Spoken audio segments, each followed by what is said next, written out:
مسلمان ہونے کے لیے آئی اور حضور کو تلاش کر رہے ہیں۔ رات کی تاریکی میں حضور سے ملاقات ہوئی مینا کے مقام کے اوپر۔ حضور علیہ الصلاۃ والسلام کے ہاتھ پہ بیعت کی، مسلمان ہوئے۔ یہ بیعت کیا چیز ہے؟ بعض لوگ بڑا پوچھتے ہیں جی یہ بیعت جی قرآن و حدیث سے ثابت ہے؟ میں نے کہا ہاں قرآن سے بھی ثابت ہے، حدیث سے بھی ثابت ہے۔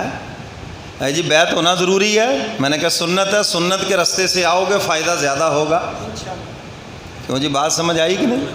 تو بیعت کا لفظی معنی ہے بیچنا، فروخت کر دینا، اور اصطلاح شرع میں کہتے ہیں اپنی جان اور اپنا مال بے رضا و رغبت اللہ کے ہاتھ کے اوپر بیچنا بعوض جنت، جنت کے بدلے اللہ کے ہاتھ پر اپنی جان اور اپنے مال کو بیچ دینا، اس کا نام بیعت ہے۔ دیکھو صلح بیعت رضوان جب صحابہ سے بیعت لی، حضور علیہ الصلاۃ والسلام نے کہ مجھے پتہ چلا میرا عثمان شہید ہو گیا، آؤ بیعت کرو۔ 1400 صحابہ کے ہاتھ حضور کے ہاتھ پر، اور پھر کسی نے کہا کہ کاش عثمان ہوتے، تو حضور نے فرمایا لو میرا ہاتھ، یہ بھی عثمان کا ہاتھ، نیچے حضور کا ہاتھ، اوپر حضور کا بایاں ہاتھ، اور اللہ نے فرمایا ید اللہ فوق ایدیہم، ان سب کے اوپر اللہ کا ہاتھ۔ گویا کہ یوں فرمایا میرے محبوب یہ سب میرے ہاتھوں میں دے دو، اپنی ذمہ داری پہ جنت میں داخل کرتا ہوں، اگلوں کی بات کرو۔ اگر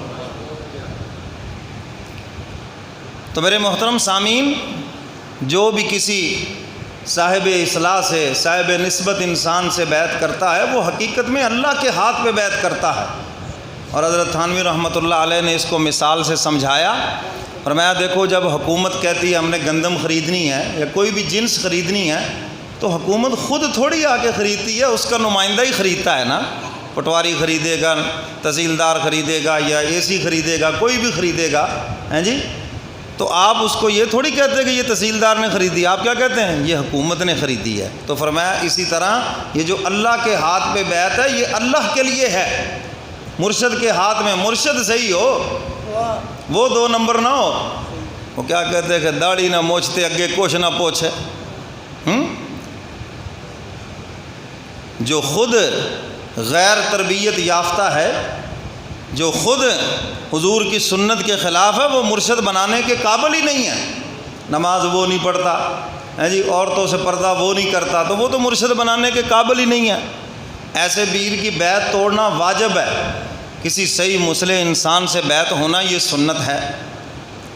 تو حضرات صحابہ کرام نے بیعت عقبہ یہاں پر بیعت کی، اور حضور علیہ الصلاۃ والسلام سے ایک وعدہ لیا۔ جب بیعت کرنے لگے نا تو سب نے پوچھا اللہ کے محبوب آپ ہمیں یہ بتائیں کہ اگر ہم یہ آپ کے ہاتھ پہ بیعت کر لیں کہ جان و مال اللہ کے لیے اور جنت ہمارے لیے، تو اس پر کیا ملے گا؟ فرمایا جو اللہ کا وعدہ جنت ہے وہ ملے گی تمہیں۔ انہوں نے کہا یہ تو بڑی اچھی بیعت ہے، لیکن ہم بیعت کرنے سے پہلے ایک وعدہ آپ سے لینا چاہتے ہیں۔ حضور نے فرمایا بھی کیا وعدہ؟